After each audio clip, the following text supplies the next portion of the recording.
Foreign direct investment and change. So جیسا کہ یہ ٹاپک ایک سیلف ایکسپلینیٹری کائنڈ ہے یا سیلف ریفلیکٹیو ہے ان اے سینس دیٹ ہم اس میں بات کرنے جا رہے ہیں کہ کس طرح فارن ڈائریکٹ انویسٹمنٹ جو آتی ہے کسی کنٹری میں اس کا اس کنٹری کی جو سوشل اور کلچرل جو پیراڈائمز ہیں، جو ڈائنامکس ہیں،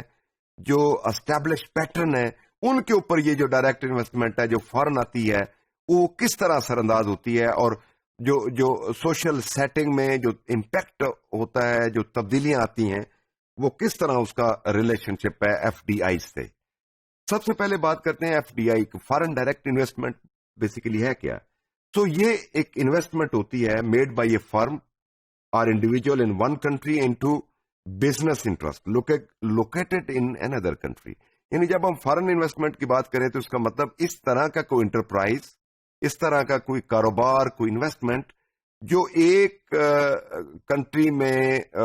جو کوئی فرم ہے تو وہ کسی دوسرے کنٹری میں جا کے کوئی انویسٹمنٹ کرے اور وہاں پہ وہ کوئی انسٹالیشن کی شکل میں ہو، وہ کوئی کاروباری شکل میں ہو، وہ کسی جو کسی بھی طرح کی پروڈکشن میں انوالو ہو، مینوفیکچرنگ میں انوالو ہو، ڈسٹریبیوشن میں انوالو ہو، انرجی کے فیلڈ میں انوالو ہو، ایجوکیشن کے فیلڈ میں انوالو ہو، تو وہ انویسٹمنٹ جو ہے وہ فارن ڈائریکٹ انویسٹمنٹ کہلاتی ہے، جو ایک ملک دوسرے ملک کے میں جا کے کرتا ہے اور آگے جو اس میں جو کردار ہوتا ہے وہ کسی فرم کا ہو سکتا ہے، کسی گروپ کا ہو سکتا ہے، کسی آرگنائزیشن کا ہو سکتا ہے. تو جنرلی ایف ڈی آئی جو ہے وہ ٹیک پلیس کرتی ہے when ایک انویسٹر جو ہے وہ فارن بزنس آپریشنز کو اسٹیبلش کرتا ہے اور فارن جو بزنس ہے اور بزنس سے ریلیٹڈ جو ایسٹ ہیں، جو اس کی سرمایہ کی شکل میں ہو، وہ کوئی انفراسٹرکچر کی شکل میں ہو، وہ کسی دوسرے کنٹری میں فارن میں جا کے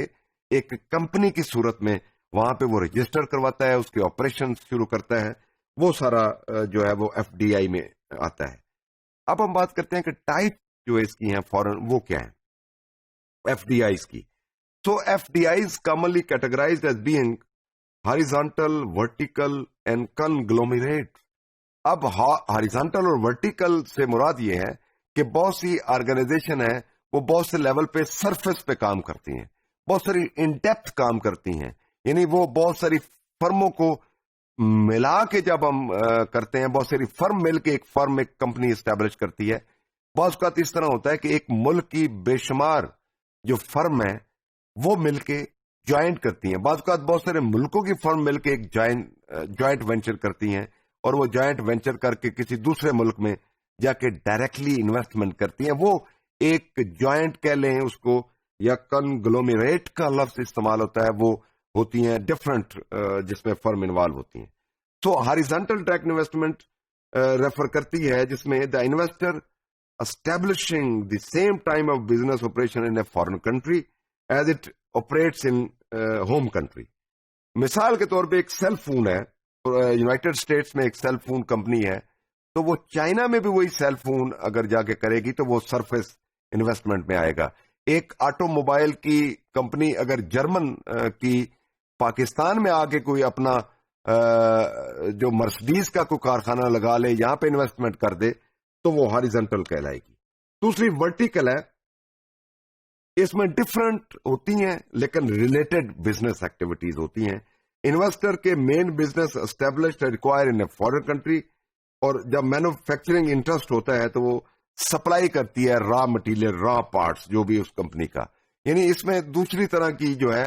وہ ہے کہ یہ پارٹس میں ڈفرنٹ جو پارٹس ہیں کسی چیز کے، وہ ایز اے ہول پروجیکٹ نہیں وہاں پہ کرتی، وہ سیم پروڈکٹ نہیں کرتی، بلکہ ڈفرنٹ کائنڈس آف پارٹس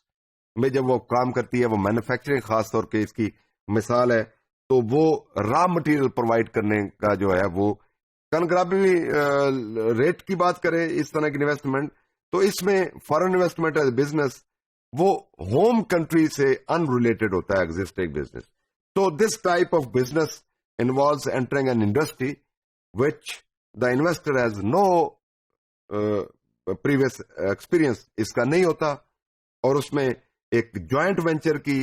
شکل اختیار کرتا ہے کیونکہ اس کا پرسنل ایکسپیرئنس نہیں ہے، اور جوائنٹ وینچر ہوتا ہے فار ڈفرنٹ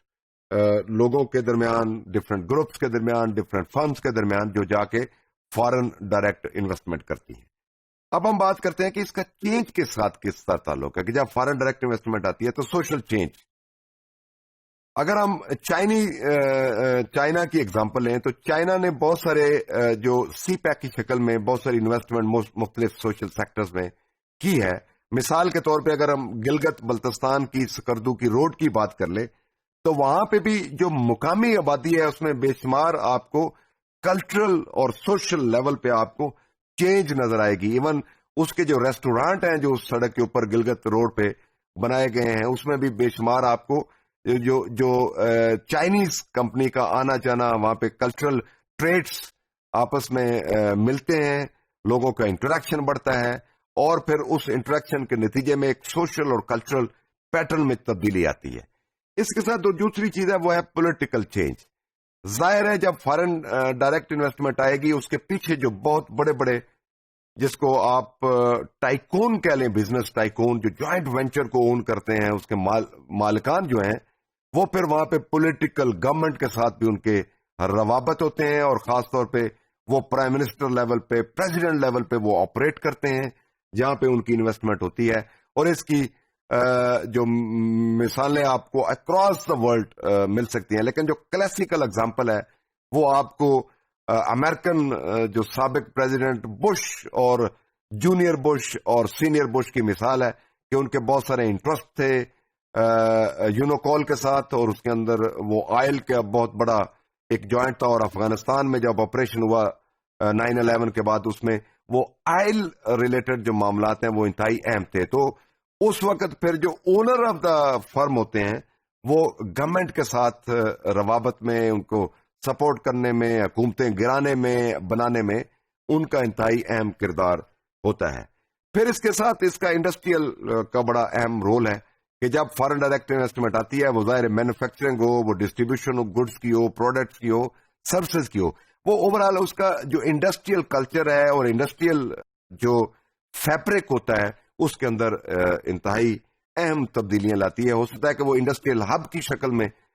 بدل دیں، اپنی انویسٹمنٹ وہاں پہ لے گئے، تو انڈسٹریل کائنڈ آف چینج وہاں پہ اس گیون سوسائٹی میں آتی ہے.